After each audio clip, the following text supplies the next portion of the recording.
On October 23, 1983, in the early hours of the morning, two suicide bombers carried out one of the deadliest attacks on American and French military forces since World War II. The targets were the barracks housing U.S. Marines and French paratroopers stationed in Beirut, Lebanon, as part of a multinational peacekeeping mission. The coordinated bombings killed 241 American servicemen and 58 French troops and injured many more. It was a turning point in the history of U.S. foreign policy, military engagement, and global counterterrorism.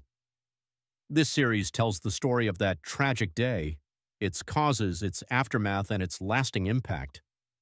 Through official records, survivor accounts, and detailed analysis, we remember the men who came in peace and the moment the world changed forever.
On October 23, 1983, two truck bombs were detonated at buildings in Beirut, Lebanon, housing American and French service members of the multinational force in Lebanon, a military peacekeeping operation during the Lebanese Civil War. The attack killed 307 people, 241 U.S. and 58 French military personnel, 6 civilians, and 2 attackers. Early that Sunday morning, the first suicide bomber detonated a truck bomb at the building serving as a barracks for the 1st Battalion 8th Marines of the 2nd Marine Division, killing 220 Marines, 18 sailors, and 3 soldiers, making this incident the deadliest single-day death toll for the United States Marine Corps since the Battle of Iwo Jima in World War II, and the deadliest single-day death toll for the United States Armed Forces since the first day of the Tet Offensive in the Vietnam War. Another 128 Americans were wounded in the blast. 13 later died of their injuries, and they are counted among the number who died. An elderly Lebanese man, a custodian vendor who was known to work and sleep in his concession stand next to the building, was also killed in the first blast. The explosives used were later estimated to be equivalent to as much as 12,000 pounds of TNT. Minutes later, a second suicide bomber struck the 9-story Drakkar building a few kilometers away where the French contingent was stationed. 55 paratroopers from the 1st Parachute Chasseur Regiment and 3 paratroopers of the 9th Parachute Chasseur Regiment were killed and 15 injured. It was the single worst French military loss since the end of the Algerian War. The wife and 4 children of a Lebanese janitor at the French building were also killed, and more than 20 other Lebanese civilians were injured. According to Caspar Weinberger, then United States Secretary of Defense, there is no knowledge of who did the bombing. Some analysis highlights the role of Hezbollah and Iran, calling it an Iranian operation from top to bottom. There is no consensus on whether Hezbollah existed at the time of bombing. The attacks eventually led to the withdrawal of the International Peacekeeping Force from Lebanon, where they had been stationed following the Palestine Liberation Organization, PLO, withdrawal in the aftermath of Israel's 1982 invasion of Lebanon. On June 6, 1982, the Israel Defense Forces, IDF, initiated Operation Peace for Galilee and invaded Lebanon in order to create a 40-kilometer buffer zone between the PLO and Syrian forces in Lebanon and Israel. The Israeli invasion was tacitly approved by the U.S., and the U.S. provided overt military support to Israel in the form of arms and materiel. The U.S. support for Israel's invasion of Lebanon, taken in conjunction with U.S. support for Lebanese President Bashir Gemayel and the Lebanese Armed Forces, LAF, alienated many. Bashir Gemayel was the legally elected president, but he was a partisan Maronite Christian and covert associate of Israel. These factors served to disaffect the Lebanese Muslim and Druze communities.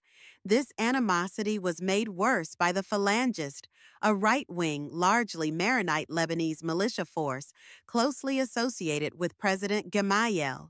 The Phalangist militia was responsible for multiple, bloody attacks against the Muslim and Druze communities in Lebanon and for the 1982 atrocities committed in the PLO refugee camps, Sabra and Shatila, by Lebanese forces, LF, while the IDF provided security and looked on. The Phalangist militia's attacks on Sabra and Shatila were purportedly a response to the September 14, 1982 assassination of President-elect Bashir Gemayel. Amine Gemayel, Bashir's brother, succeeded Bashir as the elected president of Lebanon, and Amin continued to represent and advance Maronite interests. All of this, according to British foreign correspondent Robert Fisk, served to generate ill will against the MNF among Lebanese Muslims and especially among the Shiites living in the slums of West Beirut. Lebanese Muslims believed the MNF, and the Americans in particular, were unfairly siding with the Maronite Christians in their attempt to dominate Lebanon. As a result, this led to artillery, mortar, and small arms fire being directed at MNF peacekeepers by Muslim factions. Operating under the peacetime rules of engagement, MNF peacekeepers, primarily U.S. and French forces, used minimum use of force as possible in order to avoid compromising their neutral status. Until October 23, 1983, there were 10 guidelines issued for each U.S. Marine member of the MNF: when on post, mobile, or foot patrol, keep loaded magazine and weapon, bolt closed, weapon on safe, no round in the chamber, do not chamber a round unless instructed to do so by a commissioned officer unless you must act in immediate self-defense where deadly force is authorized. Keep ammo for crew-served weapons readily available but not loaded in the weapon. Weapons will be on safe at all times. Call local forces to assist in self-defense effort. Notify headquarters. Use only minimum degree of force to accomplish any mission. Use only minimum degree of force to accomplish any mission. Stop the use of force when it is no longer needed to accomplish the mission. If you receive effective hostile fire, direct your fire at the source. If possible, use friendly snipers. Respect civilian property. Do not attack it unless absolutely necessary to protect friendly forces. Protect innocent civilians from harm. Respect and protect recognized medical agencies such as Red Cross, Red Crescent, etc. The perimeter guards at the U.S. Marine headquarters on the morning of October 23, 1983, were in full compliance with Rules 1 to 3 and were unable to shoot fast enough to disable or stop the bomber. In 1982, the Islamic Republic of Iran established a base in the Syrian-controlled Bekaa Valley in Lebanon. From that base, Iran's Islamic Revolutionary Guard Corps, IRGC, founded, financed, trained, and equipped Hezbollah to operate as a proxy army for Iran. Some analysts believe the newly formed Islamic Republic of Iran was heavily involved in the bomb attacks and that a major factor leading it to orchestrate the attacks on the Barracks was America's support for Iraq in the Iran-Iraq War and its extending of $2.5 billion in trade credit to Iraq while halting the shipments of arms to Iran. A few weeks before the bombing, Iran warned that providing armaments to Iran's enemies would provoke retaliatory punishment. On September 26, 1983, the National Security Agency, NSA, intercepted an Iranian diplomatic communications message from the Iranian Intelligence Agency, the Ministry of Information and Security, MOIS, to its ambassador Ali Akbar Mohtashemi in Damascus. The message directed the ambassador to take spectacular action against the American Marines.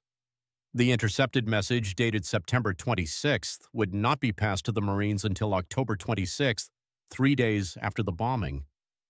Much of what is now public knowledge of Iranian involvement, e.g., PETN purportedly supplied by Iran, the suicide bomber's name and nationality, etc., in the bombings was not revealed to the public until the 2003 trial. Peterson, et al. For Islamic Republic, et al., testimony by Admiral James Ace Lyons, USN, RET, and FBI forensic explosive investigator Danny A. Deffenbaugh, plus a deposition by a Hezbollah operative named Mahmoud, a pseudonym, were particularly revealing. On July 14, 1983, a Lebanese armed forces patrol was ambushed by Lebanese Druze militia elements, and from July 15, 17, Lebanese troops engaged the Shia Amal militia in Beirut over a dispute involving the eviction of Shiite squatters from a schoolhouse. At the same time, fighting in the Shuf between the LAF and Druze militia escalated sharply. On July 22, Beirut International Airport, BIA, the headquarters of the U.S. 24th Marine Amphibious Unit, 24th MAU, was shelled with Druze mortar and artillery fire, wounding 3 U.S. Marines and causing the temporary closure of the airport. On July 23, Walid Jumblat, leader of the predominantly Druze Progressive Socialist Party, PSP, announced the formation of a Syrian-backed National Salvation Front opposed to the May 17 agreement, in anticipation of an IDF withdrawal from the Alay and Shuf districts. Fighting between the Druze and LF and between the Druze and LAF intensified during the month of August. Druze artillery closed the BIA between 10 and 16 August, and the Druze made explicit their opposition to LAF deployment in the Shuf. The LAF also clashed with the Amal militia in Beirut's western and southern suburbs. As the security situation deteriorated, U.S. positions at BIA were subjected to increased fire. On August 10th and 11th, an estimated 35 rounds of mortar and rocket fire landed on U.S. positions, wounding 1 Marine. On August 28th, in response to constant mortar and rocket fire upon U.S. positions, U.S. peacekeepers returned fire for the first time. On the following day, U.S. artillery silenced a Druze battery after 2 Marines were killed in a mortar attack. On August 31st, the LAF swept through the Shia neighborhood of West Beirut, establishing temporary control over the area. On September 4th, the IDF withdrew from the Alay and Shuf districts, falling back to the Awali River. The LAF was not prepared to fill the void, moving instead to occupy the key junction at Kalda, south of BIA. That same day, BIA was again shelled, killing 2 Marines and wounding 2 others. No retaliation was given due to the ROE. As the LAF moved slowly eastward into the foothills of the Shuf, accounts of massacres conducted by Christians and Druze alike began to be reported. On September 5th, a Druze force, reportedly reinforced by PLO elements, routed the Christian LF militia at Bamdoun and all but eliminated the LF as a military factor in the Alay district. This defeat obliged the LAF to occupy Souk El Garb to avoid conceding all of the high ground overlooking BIA to the Druze. U.S. positions were again subjected to constant indirect fire attacks. Consequently, counter-battery fire based on target acquisition radar data was employed. F-14 Tactical Airborne Reconnaissance, TARPs, missions were conducted for the first time on September 7th. On September 8th, naval gunfire from offshore destroyers was employed for the first time in defense of the U.S. Marines. On September 25th, a ceasefire was instituted that same day, and Beirut International Airport reopened 5 days later. On October 1st, Walid Jumblat announced a separate governmental administration for the Shuf and called for the mass defection of all Druze elements from the LAF. Nevertheless, on 14 October, the leaders of Lebanon's key factions agreed to conduct reconciliation talks in Geneva, Switzerland. Although the ceasefire officially held into mid-October, factional clashes intensified and sniper attacks on MNF contingents became commonplace. On October 19th, 4 Marines were wounded when a U.S. convoy was attacked by a remotely detonated car bomb parked along the convoy route. On October 16th, thousands of Shia pilgrims were holding a procession celebrating Ashura in Nabateeh when an Israeli military convoy attempted to pass along the same road as the pilgrims. The Israelis, apparently unaware of the holiday or its significance, attempted to clear the road, resulting in a confrontation which ended in an overturned Jeep set alight, along with 2 transport trucks and stone pelting. The Israelis opened fire and tossed grenades, resulting in at least 2 dead and 15 wounded. This incident significantly increased tensions between the Shia community in Lebanon and Israel. This, by extension, worsened increased tensions with the U.S. At around 0622, a 19-ton yellow Mercedes-Benz stake bed truck drove to the Beirut International Airport. The 1st Battalion, 8th Marines, BLT, commanded by Lieutenant Colonel Larry Gerlach, was a subordinate element of the 24th MAU. The truck was not the water truck they had been expecting. Instead, it was a hijacked truck carrying explosives. The driver turned his truck onto an access road leading to the compound. He drove into and circled the parking lot, and then he accelerated to crash through a 5 feet 1.5 man high barrier of concertina wire separating the parking lot from the building. The wire popped like somebody walking on twigs. The truck then passed between 2 sentry posts and through an open vehicle gate in the perimeter chain-link fence, crashed through a guard shack in front of the building, and smashed into the lobby of the building, serving as the barracks for the 1st Battalion, 8th Marines, BLT. The sentries at the gate were operating under rules of engagement, which made it very difficult to respond quickly to the truck.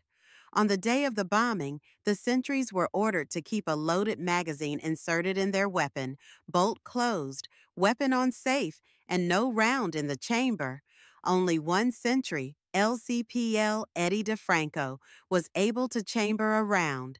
However, by that time, the truck was already crashing into the building's entryway. The suicide bomber, an Iranian national named Ismail Askari, detonated his explosives, which were later estimated to be equivalent to approximately 12,000 pounds of TNT. The force of the explosion collapsed the 4-story building into rubble, crushing to death 241 American servicemen. According to Eric Hamill, in his History of the U.S. Marine Landing Force, the force of the explosion initially lifted the entire 4-story structure, shearing the bases of the concrete support columns, each measuring 15 feet in circumference and reinforced by numerous 1 3/4-inch steel rods. The airborne building then fell in upon itself. A massive shock wave and ball of flaming gas was hurled in all directions. The explosive mechanism was a gas-enhanced device consisting of compressed butane and canisters employed with penterythritol tetranitrate, PETN, to create a fuel-air explosive. The bomb was carried on a layer of concrete covered with a slab of marble to direct the blast upward. Despite the lack of sophistication and wide availability of its component parts, a gas-enhanced device can be a lethal weapon. These devices were similar to fuel-air or thermobaric weapons, explaining the large blast and damage. An after-action forensic investigation by the Federal Bureau of Investigation, FBI, determined that the bomb was so powerful that it probably would have brought down the building even if the sentries had managed to stop the truck between the gate and the building. Less than 10 minutes later, a similar attack occurred against the barracks of the French 3rd Company of the 1st Parachute Chasseur Regiment, 6 kilometers away in the Ramlet al-Baida area of West Beirut. As the suicide bomber drove his pickup truck toward the Drakkar building, French paratroopers began shooting at the truck and its driver. It is believed that the driver was killed and the truck was immobilized and rolled to stop about 15 yards from the building. A few moments passed before the truck exploded, bringing down the 9-story building and killing 58 French paratroopers. It is believed that this bomb was detonated by remote control, and that, though similarly constructed, it was smaller than and slightly less than half as powerful as the one used against the Marines. Many of the paratroopers had gathered on their balconies moments earlier to see what was happening at the airport. It was France's worst military loss since the end of the Algerian War in 1962. Organized rescue efforts began immediately within 3 minutes of the bombing and continued for days. Unit maintenance personnel were not billeted in the BLT building, and they rounded up pry bars, torches, jacks, and other equipment from unit vehicles and maintenance shops and began rescue operations. Meanwhile, combat engineers and truck drivers began using their organic assets, i.e., trucks and engineering equipment, to help with the rescue operations. 24th MAU medical personnel, Navy dentists LT Gil Bigelow and LT Jim Ware, established 2 aid stations to triage and treat casualties. Medevac helicopters, CH-46s from Marine Medium Helicopter Squadron, HMM-162, were airborne by 6:45 a.m. U.S. Navy medical personnel from nearby vessels of the U.S. 6th Fleet went ashore to assist with treatment and medical evacuation of the injured, as did sailors and shipboard Marines who volunteered to assist with the rescue effort. Lebanese, Italian, British, and even French troops, who had suffered their own loss, provided assistance. Many Lebanese civilians voluntarily joined the rescue effort. Especially important was a Lebanese construction contractor, Rafik Hariri of the firm Oger Liban, who provided heavy construction equipment, e.g., a 40-ton P&H crane, etc., from nearby BIA work sites. Hariri's construction equipment proved vitally necessary in lifting and removing heavy slabs of concrete debris at the Barracks site, just as it had been necessary in assisting with clearing debris after the April U.S. Embassy attack. While the rescuers were at times hindered by hostile sniper and artillery fire, several Marine survivors were pulled from the rubble at the BLT-18 bomb site and airlifted by helicopter to the USS Iwo Jima, located offshore. U.S. Navy, U.S. Air Force, and Royal Air Force medevac planes transported the seriously wounded to the hospital at RAF Akrotiri in Cyprus and to U.S. and German hospitals in West Germany. A few survivors, including Lieutenant Colonel Gerlach, were sent to the Italian MNF dispensary and to Lebanese hospitals in Beirut. Israel's offers to medevac the wounded to hospitals in Israel were rejected as politically unacceptable, even though Israeli hospitals were known to provide excellent care and were considerably closer than hospitals in Germany. At about noon Sunday, October 23rd, the last survivor was pulled from the rubble. He was LTJG Danny G. Wheeler, Lutheran chaplain for BLT-18. Other men survived beyond Sunday, but they succumbed to their injuries before they could be extracted from the rubble. By Wednesday, the majority of the bodies and body parts had been recovered from the stricken barracks, and the recovery effort ended on Friday. After 5 days, the FBI came in to investigate, and the Marines returned to normal duties. The explosion at the French barracks blew the whole building off its foundations and threw it about 6 meters, 20 feet westward, while breaking the windows of almost every apartment house in the neighborhood. Grim-faced French paratroopers and Lebanese civil defense workers, aided by bulldozers, also worked under spotlights through the night at the French barracks, trying to pull apart the 8 stories of 90-centimeter, 3-foot thick cement that had fallen on top of one another, and to reach the men they could still hear screaming for help.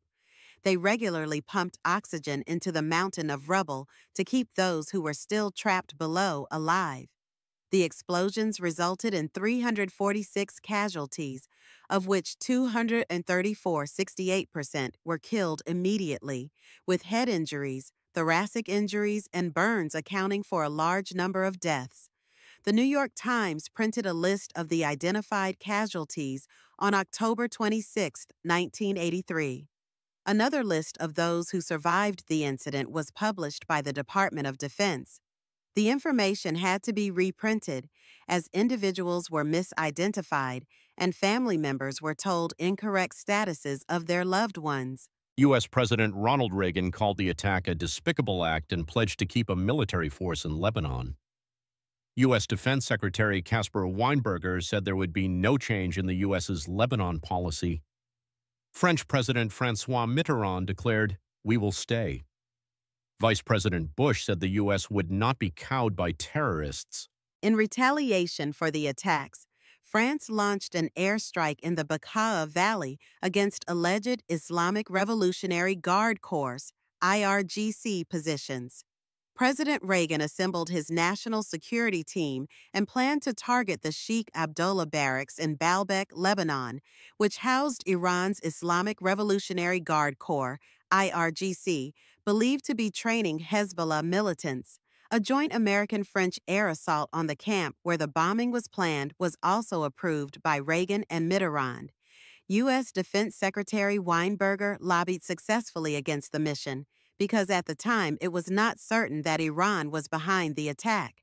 Some of the U.S. Marines in Beirut were moved to transport vessels offshore where they could not be targeted.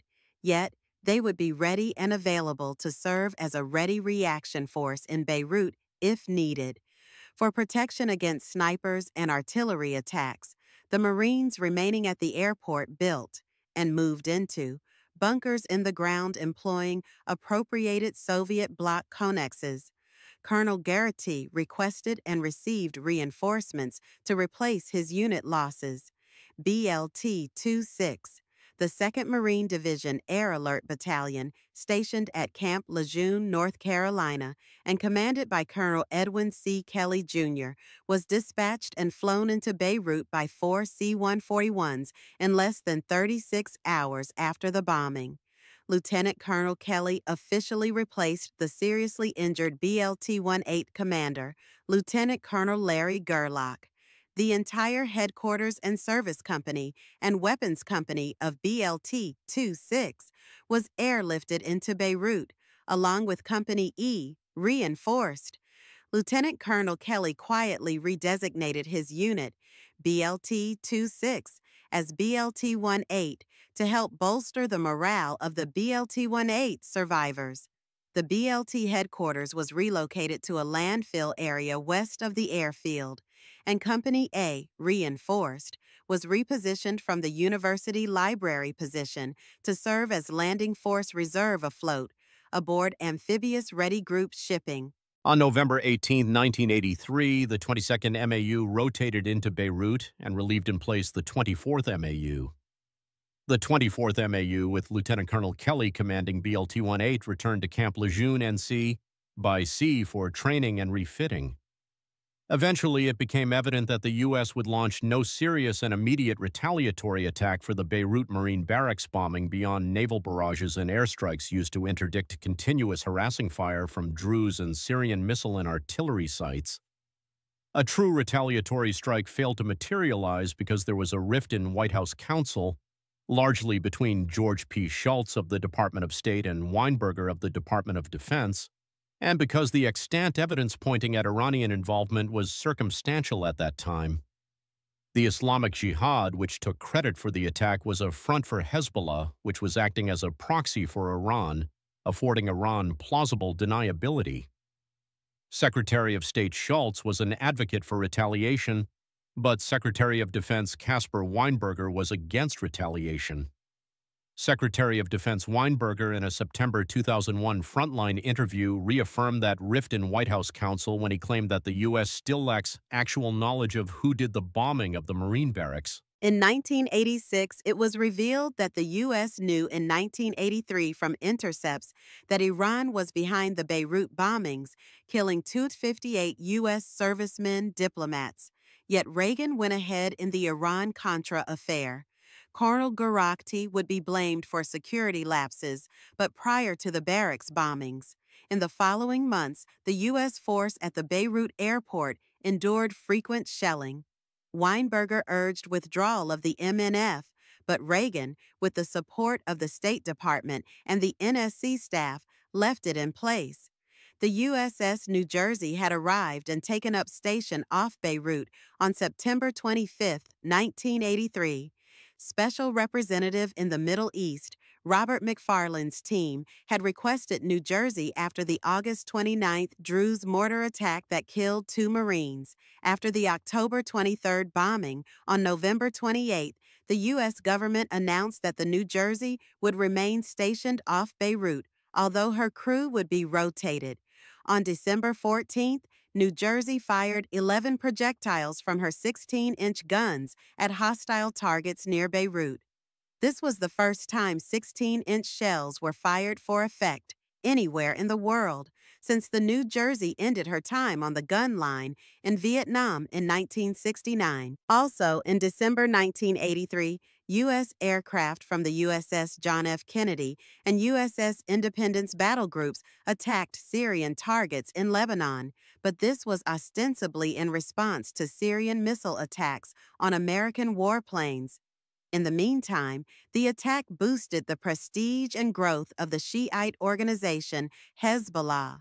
Hezbollah officially denied any involvement in the attacks, but was seen by many Lebanese as involved nonetheless, as it praised the 2 martyr mujahideen who set out to inflict upon the U.S. administration an utter defeat not experienced since Vietnam. Hezbollah was now seen by many as the spearhead of the sacred Muslim struggle against foreign occupation.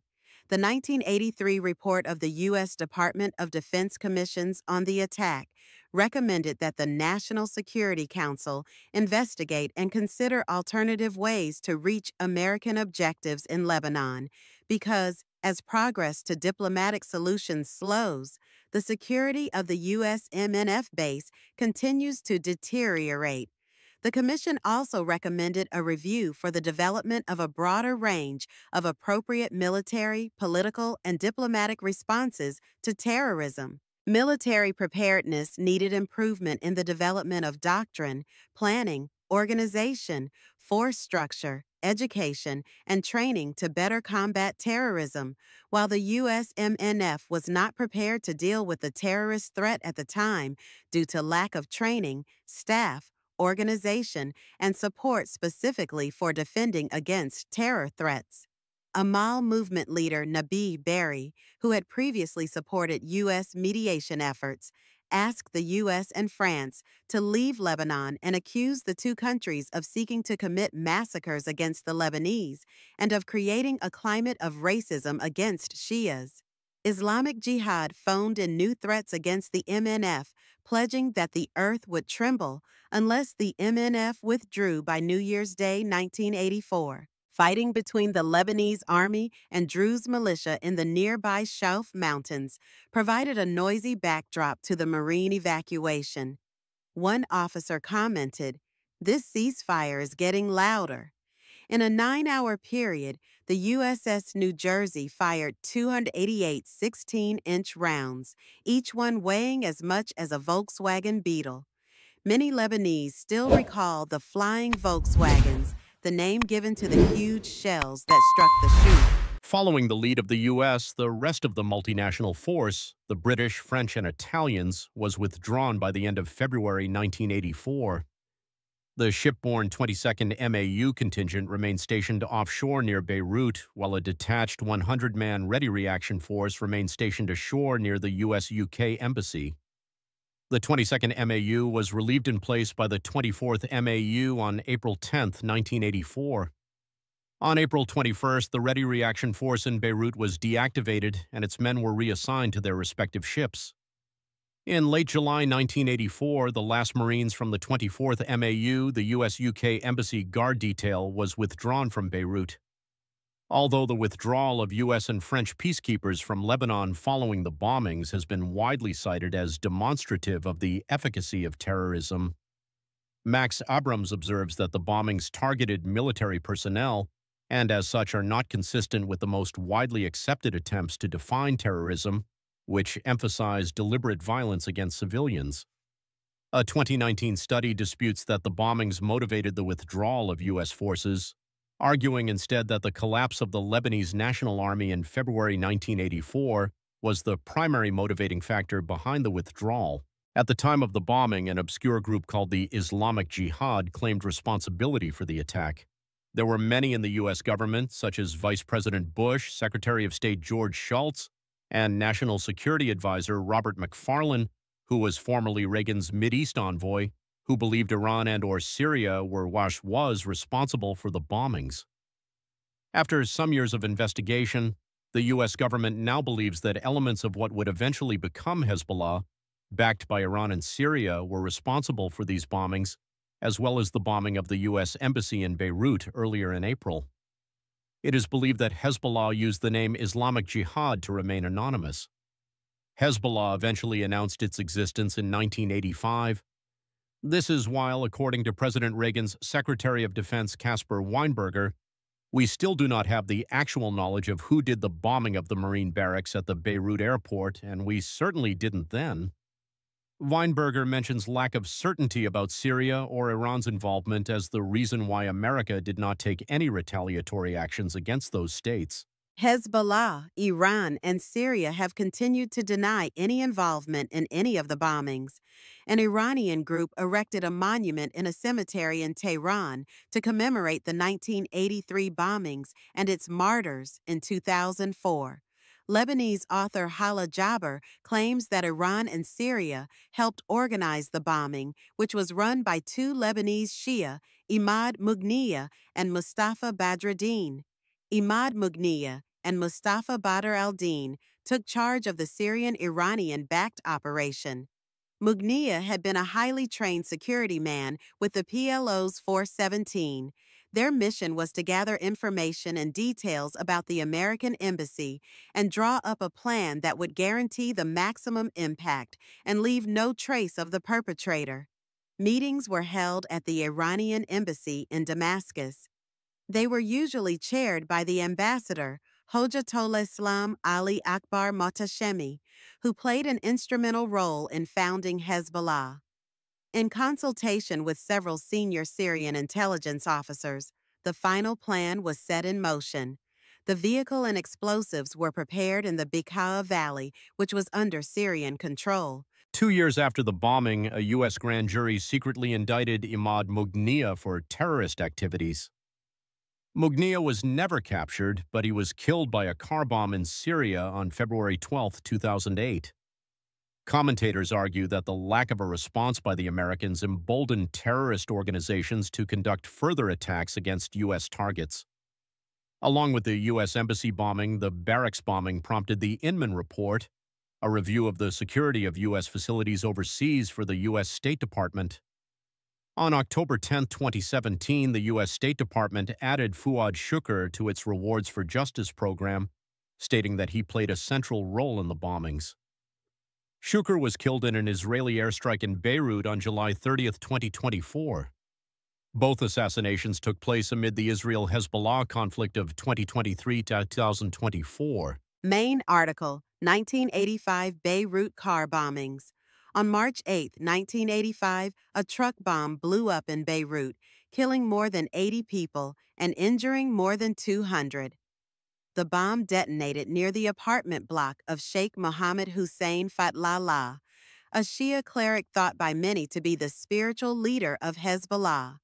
Although the U.S. did not engage in any direct military retaliation to the attack on the Beirut barracks, the 1985 bombing was widely believed by Fatlallah and his supporters to be the work of the United States, Sheikh Fatlallah stating that, "They sent me a letter and I got the message," and an enormous sign on the remains of one bombed building read, "Made in the USA." Robert Fisk also claims that CIA operatives planted the bomb, and that evidence of this is found in an article in the Washington Post newspaper.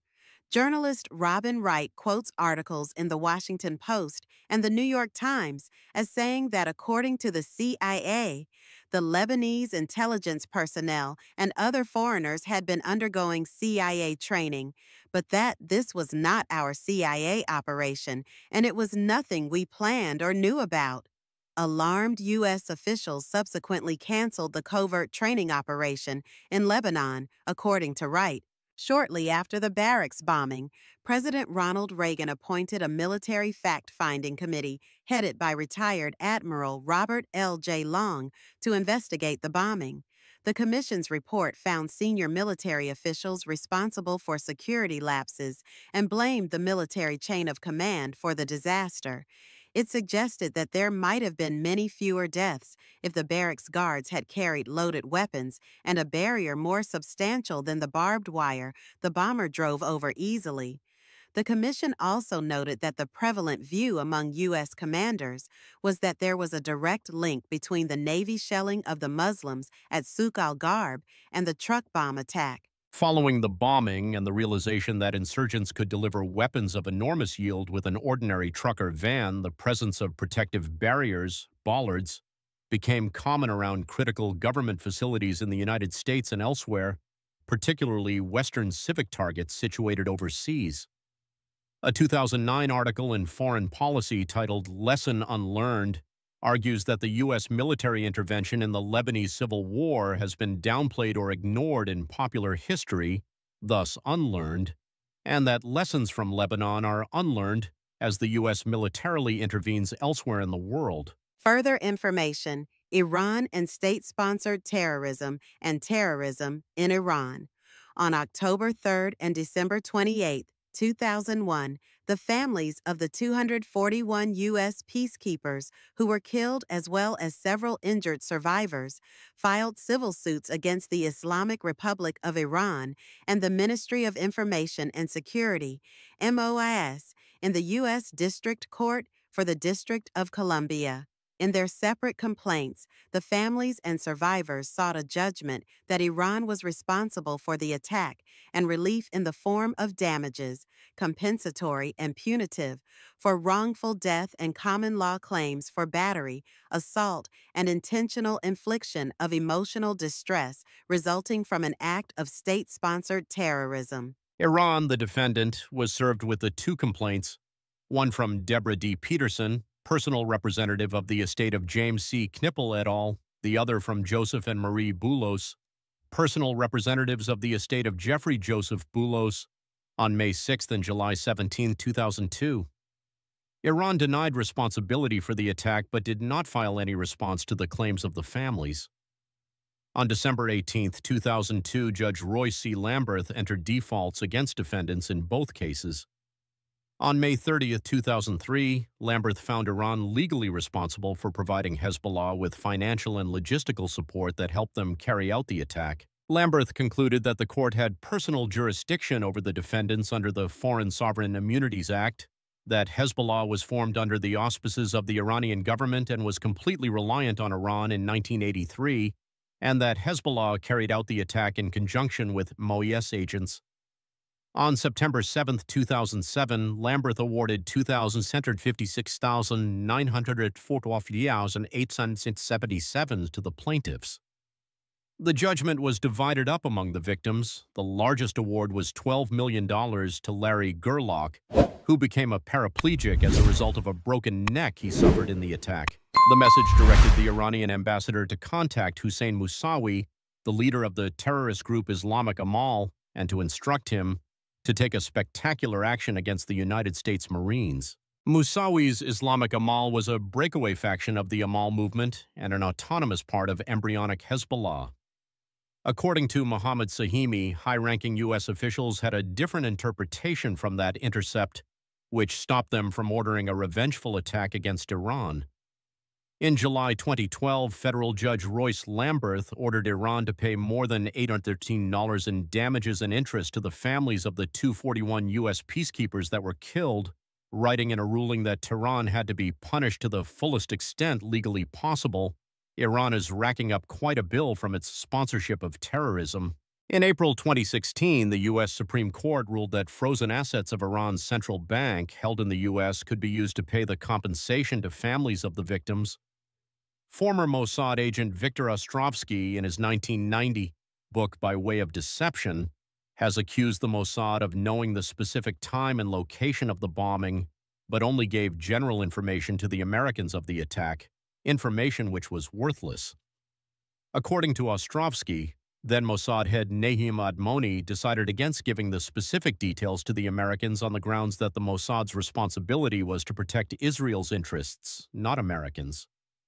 Admoni denied having any prior knowledge of the attack. Benny Morris, in his review of Ostrovsky's book, wrote that Ostrovsky was barely a case officer before he was fired. Most of his brief time in the agency was spent as a trainee, adding that due to compartmentalization, he did not and could not have had much knowledge of then-current Mossad operations, let alone operational history.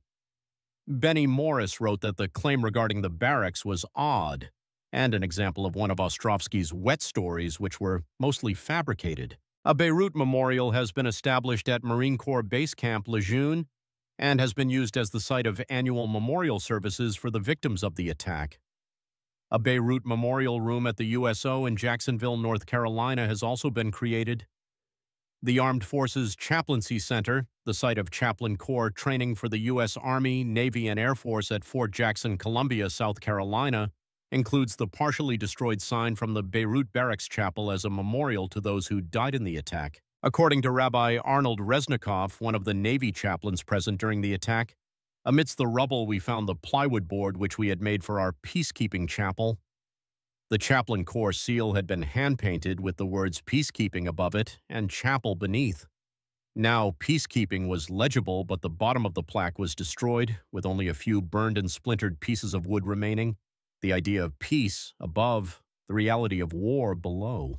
Other memorials to the victims of the Beirut barracks bombing have been erected in various locations within the U.S., including one at Penn's Landing in Philadelphia, Pennsylvania, Boston, Massachusetts, and one in Florida.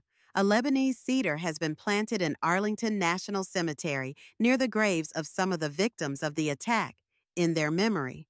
A plaque in the ground in front of the tree, dedicated in a ceremony on the first anniversary of the attack, reads, "Let peace take root.